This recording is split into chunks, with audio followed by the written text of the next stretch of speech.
함께 예배하는 여러분들에게 하나님의 은혜가 충만하기를 예수님의 이름으로 축복합니다. 세계 역사에서 가장 중요한 한 사건이 AD 33년 가을에 다마스쿠스로 가는 길에서 일어났습니다. 기독교 역사의 전화위복을 이루었던 바로 이 일, 유럽의 운명을 바꾸어 놓은 이 사건은 우리에게 바울이라고 하는 이름으로 더 잘 알려진 사울이라고 하는 사람의 회심으로 이루어졌습니다. 이 회심 사건이 일어나던 전에 바울이라고 하는 이 사울이라고 하는 사람이 어떤 사람이었는가를 이렇게 소개하고 있습니다. 여러분은 나의 배경을 잘 알고 있습니다. 나는 합법적으로 태어나 8의 말에 할례를 받았고 엘리트 지파인 베냐민 출신의 이스라엘 사람이며 하나님의 율법을 엄격하고 독실하게 준수했고 내 종교의 순수성을 열렬히 수호하면서 심지어 교회를 박해하기까지 하였으며 하나님의 율법책에 기록된 것을 낱낱이 지켰습니다. 여기서 심지어 교회를 박해하기까지 하였으며, 사울이라고 하는 사람은 자기가 신봉하는 유대교 율법에 충실한 나머지 교회를 이단으로 규정을 하고 박해에 나섰습니다. 사울이라고 하는 사람이 처음 역사의 무대, 성경의 무대에 등장하는 것은 최초의 순교자 스데반의 죽음 배후의 인물로 등장을 합니다. 폭도의 고함과 야유가 스데반의 목소리를 삼켜버렸다. 그들은 사정없이 달려들어 그를 시내 밖으로 끌어내어서 그에게 돌을 던졌다. 주동자들이 겉옷을 벗어놓고 사울이라는 청년에게 지키게 하였다. 스데반 죽음의 배후의 사람으로 등장을 했던 이 사울이라고 하는 사람이 기독교 박해에 적극적으로 나섰습니다. 8장의 말, 사도행전 8장에는 몹시 사나워진 사울은 교회를 초토화했다. 그는 집집마다 들어가서 남녀 할 것 없이 모조리 끌어다가 감옥에 넣었다. 그리고 사도행전 9장을 보면 박해 활동의 범위가 더 확대가 됩니다. 그동안 사울은 주님의 제자들을 죽이려고 바싹 추적하고 있었다. 그는 대제사장에게 가서 다마스쿠스의 여러 회당에 가져갈 체포 영장을 받았다. 거기서 이 도에 따르는 사람을 찾으면 남녀를 불문하고 체포해서 예루살렘으로 데려오려는 것이었다. 예수님께서는 이 사울의 이 박해를 물론 방관하지 않으셨습니다. 사울이 다마스쿠스로 가는 그 길목에 서서 지키다가 사울을 만나 주셨습니다. 그리고 예수님께서 제자 아나니아를 사울에게 보내시면서 이렇게 말씀을 하십니다. 이유를 묻지 말고 가거라. 내가 그를 이방인과 왕과 유대인들 앞에 세울 나의 대리인으로 세웠다. 이제 나는 장차 그가 당할 일, 곧 이 일에 따르는 혹독한 고난을 그에게 보여줄 것이다. 사울이라고 하는 이 청년이 부활하신 예수님을 만나고 그리고 예수님의 제자 아나니아를 만남으로 박해자에서 전도자로 바뀌었고 예수의 복음을 위해서 자신의 생명을 바치는 순교자가 되었습니다. 사울은 이방인과 왕과 유대인들에게 복음 전파의 사명을 다하기 위하여서 주후 47년 3월에 안디옥 교회 파송으로 바나바와 함께 1차 선교를 출발하게 됩니다. 1차 선교를 잘 마치고 돌아온 이후에 주 50년 3월 달에 2차 선교를 출발하게 됩니다. 그런데 2차 선교를 출발하는 과정이 사도행전 15장 36절 이하에서 시작을 해서 쭉 기록이 오늘 본문 말씀까지 이어지고 있는데요. 2차 선교는 사실 시작하는 단계부터 상당한 어려움이 뒤따랐습니다. 이럴 때면 바나바가 자기의 생질인 마가를 2차 선교에도 동행시키자 이렇게 제안을 했을 때 바울은 단호하게 거절을 했습니다. 왜냐하면 1차 선교 여행 때 같이 동행했다가 마가가 도중에 하차를 했거든요. 그래서 아마 이 바울 마음속에 마가 때문에 몹시 상심이 되었던 것 같습니다. 그래서 2차 선교 여행은 절대로 안 된다. 이 문제 때문에 바나바와 바울 사이에 심각한 다툼이 일어났고 결국은 합의점을 찾지 못하고 두 사람이 서로 갈라서게 되었습니다. 바나바는 마가를 데리고 배편으로 키프로스로 갔고 바울은 실라를 택해서 주님의 은혜를 구하는 동료들의 인사를 받으며 시리아와 길리기아로 갔습니다. 바나바와 갈라슨 바울은 실라와 함께 아시아 지역의 선교를 위하여서 기도로 준비하며 최선을 다하였습니다. 사도행전 16장 6절과 7절의 말씀 여러분 한 목소리를 읽겠습니다. 6절과 7절입니다. 성령이 아시아에서 말씀을 전하지 못하게 하시거늘 그들이 부르기아와 갈라디아 땅으로 다녀가 무시아 앞으로 이르러 비두니아로 가고자 애쓰되 예수의 영이 허락하지 아니하시느니라. 여러분, 선교를 명하신 분이 누구십니까? 예수님이죠. 너희는 가서 모든 민족으로 제자를 삼아 아버지와 아들과 성령의 이름으로 세례를 주고 내가 너희에게 분부한 모든 것을 가르쳐 지키게 하라. 주님께서 말씀하셨습니다. 그리고 선교사를 파송하는 것도 역시 예수님이 하셨습니다. 아버지께서 나를 세상에 보내신 것처럼 나도 그들을 세상에 보내었다 하셨습니다. 그리고 선교를 가능하게 하시는 분은 성령님이십니다. 오직 성령이 너희에게 임하시면 너희가 권능을 받고 예루살렘 온 유대 사마리아와 땅끝까지 이르러 내 증인이 되리라 말씀하셨습니다. 그런데 바울과 실라가 아시아 지역에 복음을 전하기 위하여서 기도했고 그리고 준비했고 지금 출발하는 이 과정 속에서 성령께서 그 길을 막으셨다. 예수의 영이 허락하지 아니하셨다. 이렇게 말씀하십니다.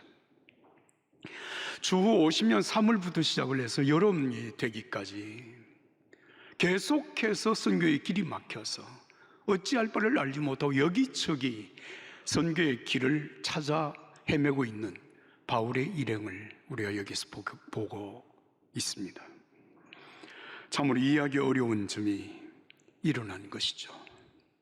어떻게 선교를 명령하시고 선교사를 선별해서 파송을 하시고 그 선교를 가능하게 하시는 예수님께서 성령께서 이 일을 막으실까? 혹시 선교를 떠나는 바울과 실라가 성령이 충만하지 못하기 때문이었을까요? 아니죠. 바울은 이미 1차 선교를 성공적으로 마쳤던 사람입니다. 그렇다면 신앙의 멘토인 바나바와 싸워가지고 서로 나누어 길을 가는 그것 때문에 하나님께서 바울의 길을 막으신 것일까요? 물론 그것도 아닙니다. 왜냐하면 성경을 보면 바울의 교만이나 바울이 다툰 것에 대해서 나무란 적이 없습니다. 그렇다면 하나님의 계획과 관계없는 일을 자기들의 의욕으로 일을 떠났기 때문이었을까요? 물론 그것만도 아닙니다. 왜냐하면 하나님께서 그들의 길을 아주 막지 않으시고 새로운 방향으로 그들을 인도하셨기 때문입니다. 우린 가끔 하나님이 우리의 길을 막아서시거나 가는 길을 둘러서 가도록 인도하시는 것을 경험할 때가 있습니다. 그것은 우리의 계획이 잘못되어서도 아니고 준비가 부족해서도 아닙니다. 하나님의 분명한 뜻이 계시기 때문입니다. 사도행전 16장 6절, 7절, 8절을 제가 다시 읽습니다. 성령이 아시아에서 말씀을 전하지 못하게 하시거늘 그들이 부르기아와 갈라디아 땅으로 다녀가 무시아 앞에 이르러 비두니아로 가고자 애쓰되 예수의 영이 허락하지 아니하시느니라. 무시아를 지나 드로아로 내려갔는데 바울은 주님의 부르심을 받아서 주님이 맡기신 귀한 사명을 감당하기 위하여서 여기까지 힘껏 달려왔고 흔들림 없이 순종하며 왔습니다. 그런데 왜 주님께서 지금 이 바울과 실라의 선교의 길을 막으시는 것일까요? 교회 역사학자인 박영규 교수께서 교회 사적 관점에서 사도행전을 강의하면서 바로 이 사건에 대해서 네 가지 중요한 점을 지적을 했습니다. 첫 번째는 주님의 사역에도 하나님이 기뻐하시는 뜻이 있고 자신의 욕심이 있을 수 있습니다. 둘째, 하나님은 특별한 환상을 통하여서 바울에게 선교의 새로운 방향을 열어주셨습니다.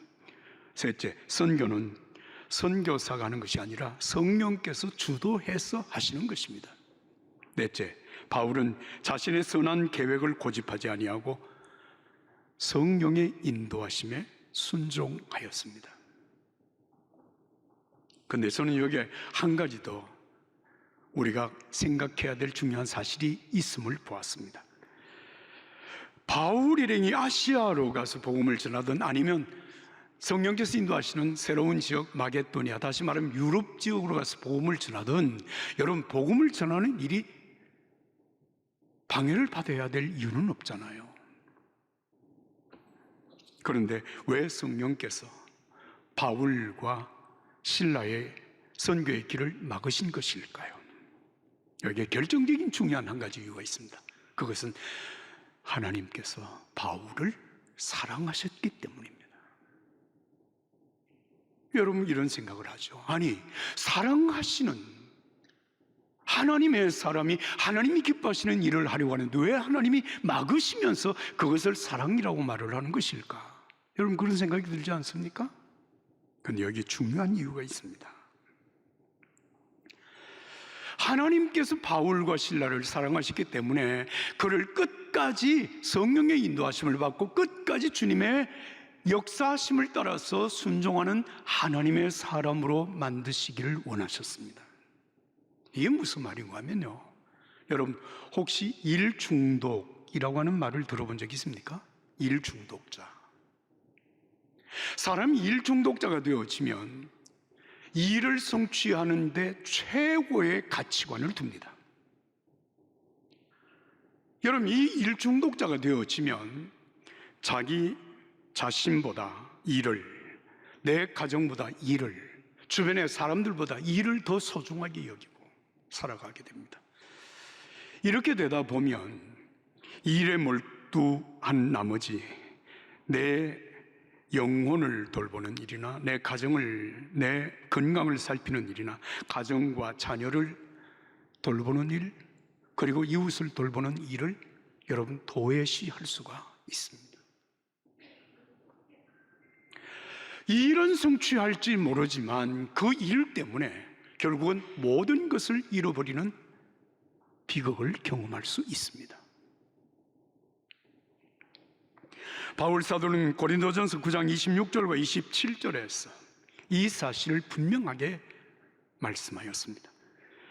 여러분은 어떤지 모르겠으나 나는 결승선에 닿으려고 열심히 달리고 있습니다. 나는 내가 가진 모든 것을 그 일에 쏟고 있습니다. 되는 대로 사는 것이 나에게는 있을 수 없는 일입니다. 나는 정신을 바짝 차리고 최상의 상태를 유지하고 있습니다.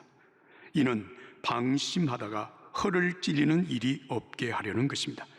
다른 모든 사람에게 메시지를 전하고 나서 정작 내 자신이 버림받는 일이 없게 하려는 것입니다. 여기서 아주 중요한 말씀이 이 말씀입니다. 모든 일을 다 이루고 난 다음에 만약 내 자신이 버림을 받는다면 아무 유익이 없다는 거예요. 이걸 알았습니다. 여러분 우리가 이미 알고 있는 대로 고린도전서를 기록한 것은 사도 바울이 2차 전도 여행을 시작한 지 5년이 지난 후였습니다. 2차 전도 여행을, 선교 여행을 시작하는 그 초두에 성령께서 예수님의 영이 그 길을 막으시는 일을 통하여서 그는 정말 자기 영혼을 사랑하시는 주님의 뜻을 깨달았다고 하는 사실을 볼 수가 있는 것입니다. 아무리 좋은 일이라고 할지라도 여러분 계속해서 그 일이 잘 되기만 하면 여러분 그것이 축복이라고 생각할 수도 있습니다. 그러나 여러분 여기에 심각한 문제가 일어날 수 있습니다.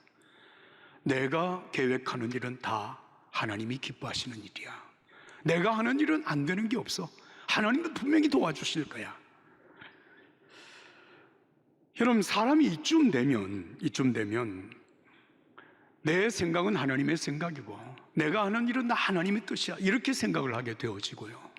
만약에 내가 하고자 하는 일에 누군가가 방해를 하게 된다면 그것은 악한 사람이고 그것은 사탄의 역사라고 생각하기까지 이르게 됩니다.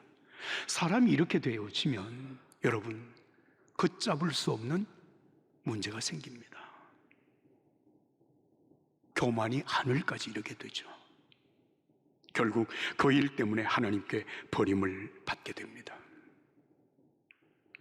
아담과 하와가 선악과를 먹고 난 다음에 하나님께서 그를 부르시면서 왜 선악과를 먹었느냐 말을 할 때 아담과 하와는 끝까지 자신의 죄를 회개하지 않습니다. 왜일까요? 선악과를 먹으면 네가 하나님처럼 된다고 하는 사탄의 말에 넘어갔기 때문이었습니다. 그것이 아담과 하와가 에덴에서 추방받는 결정적인 이유였습니다. 주님께서는 바울을 사랑하셨습니다. 영혼을 살리고 교회를 세우고 하나님의 나라를 위하여 헌신하는 바울의 헌신이 너무나도 소중하지만, 그러나 그것보다 더 소중한 것은 바울의 영혼이었습니다. 그가 끝까지 하나님의 정중에 붙잡힌 바 되어지고 하나님의 은총 안에 세워지는 하나님의 일꾼이 되도록 하기 위하여서 하나님은 때때로 그의 길을 막으신 것입니다.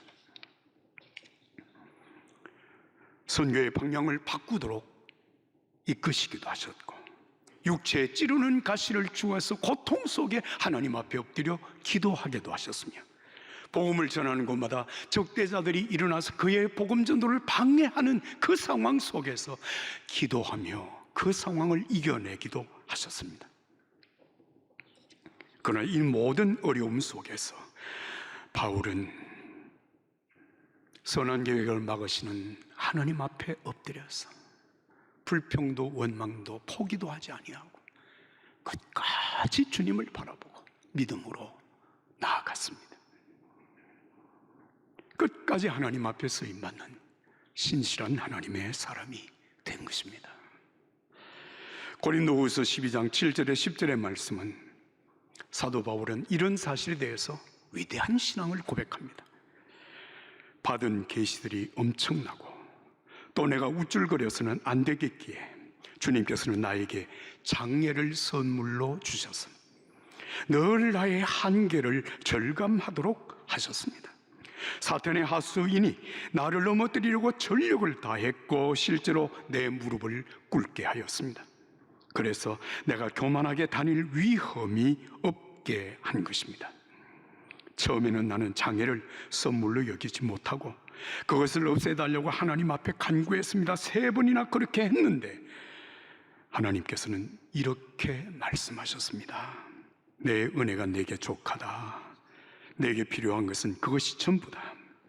내 능력이 내 약함 속에서 진가를 드러낸다.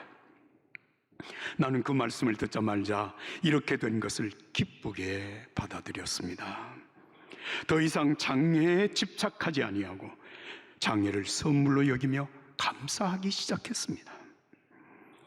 장애는 하나 그리스도의 능력이 나의 약함 속으로 흘러 들어오는 통로가 되었습니다.